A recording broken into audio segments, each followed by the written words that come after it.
Our next matchup ought to be a dandy on paper. That would be Carolina Crusher Gary Porter out of Weedsport, North Carolina, up against Rod Litzau and USA-1 out of Breezy Point, Minnesota. However, the last time Rod Litzau raced, Army, he flipped that truck over, serious damage.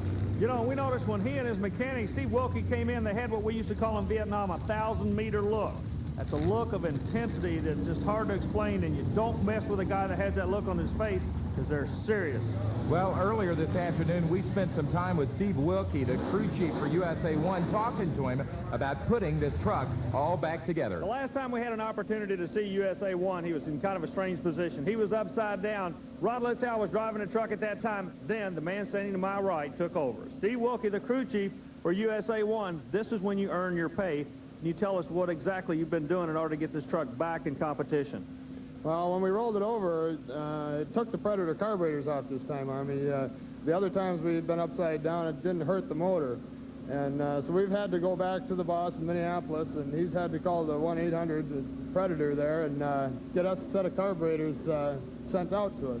What about the other damage to the truck? Well, it's really not very bad. Sheet metal, the roll cage is pushed down a little bit.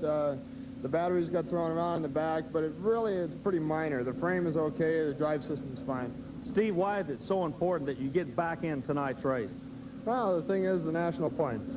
That's our whole object throughout the year, is to chase these national points and to become a national champion.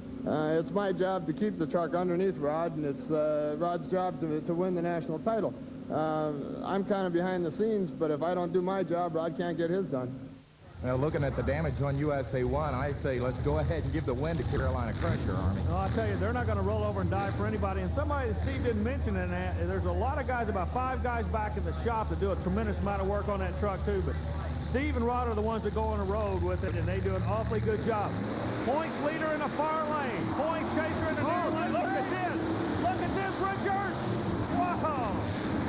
I do not believe it. USA-1 has got the win, and that is definitely an upset. Rowdy Rod Litzau coming back in a crippled truck takes the win over Gary Porter. Steve, it was worth it, I guess, wasn't it? It's always worth it.